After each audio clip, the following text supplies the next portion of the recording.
What can the general public do to eliminate as much of these harmful chemicals as possible? It's a big job. For one thing, I'd say by countdown and look at the several chapters where we go into detail on things to avoid.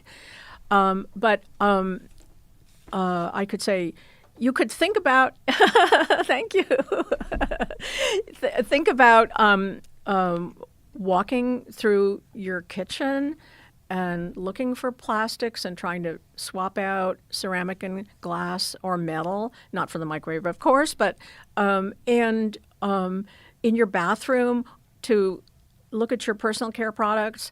They won't say phthalates by and large. Because you're not consuming them?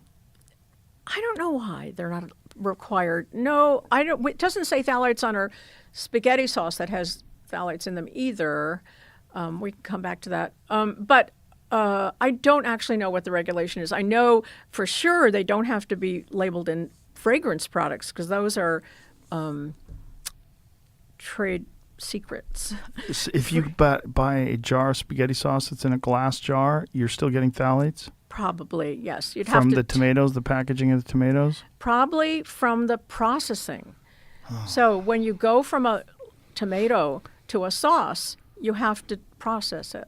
And so that processing introduces phthalates. If you go, think about a cow.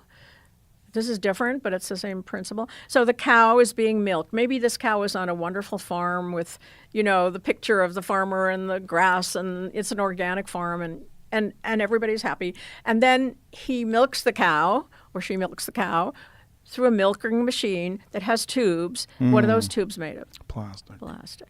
And so they go into the milk. Phthalates. So I actually am hoping to do a systematic study, which I'm calling Farm to Fork, where we take a bunch of products, see what's in them at the farm, see what's in them at the table, and see where it's introduced along the way. Because nobody's done that. We don't really know where they come in.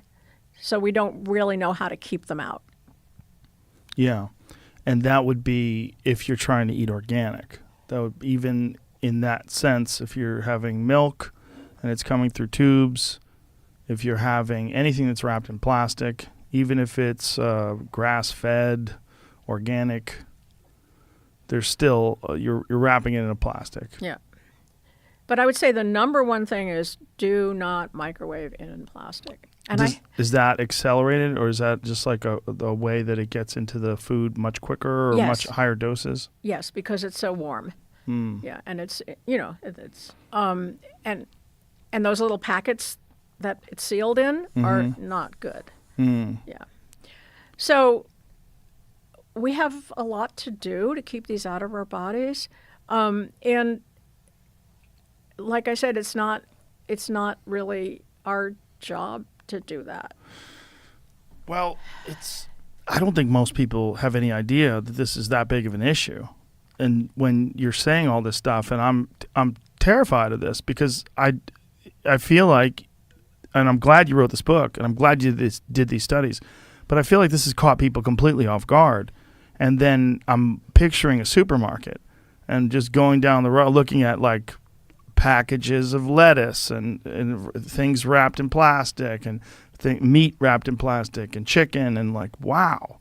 Probably those single layer wrappers that those things are coming in, I don't know, I haven't tested those, and that's one of the things I want to do with this project, but probably those are not so bad. I think the ones that have been sealed in are worse, and ideally I would say if you can go to, like, I go to the farmer's market. I live in New York. I go to the farmer's market down in Union Square. I buy stuff, I take a bunch of carrots, I take it home, I put it in the fridge, I eat it. That will definitely not introduce anything into the product.